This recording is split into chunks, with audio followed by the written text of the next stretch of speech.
ধৈর্যের সাথে তারা যেন কষ্টটাকে, শোকটাকে যেন তারা থাকিয়ে উঠতে পারেন। একটু পরিচয়টা যদি দিতে পারেন।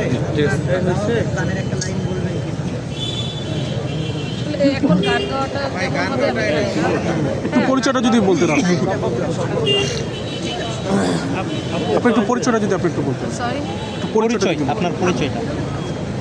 আমি জাসাসের সাবেক নেত্রী রুকসার রহমান এবং বাংলাদেশ জাতীয়তাবাদী দলের কণ্ঠযোদ্ধা আর বাংলাদেশ জিয়ার আদর্শের একজন ক্ষুদ্র একজন কর্মী। নামটা? রুকসার রহমান। আচ্ছা, আপনার কাছে একটা প্রশ্ন, এই শূন্যস্থানকে কখনো বাংলার মাটিতে পূরণ হবে কিনা, বাংলার রাজনীতিতে পূরণ হবে কিনা? কখনোই না। আমার মনে হয় না মায়ের মতো, আমাদের দেশনেত্রী বেগম খালেদা জিয়ার মতো একজন নেত্রী আমরা আর কখনো বাংলাদেশ পাবে। অপূরণীয় ক্ষতি হয়ে গেল আমাদের। ভালো থাকবেন। জি, আসসালামু আলাইকুম। হ্যাঁ, আপনাদের লিঙ্কটা আমাকে দিয়ে দিন, আমি শেয়ার দিয়ে দেবো। আমার 50,000 ফলোয়ার্স সাইডে যাই।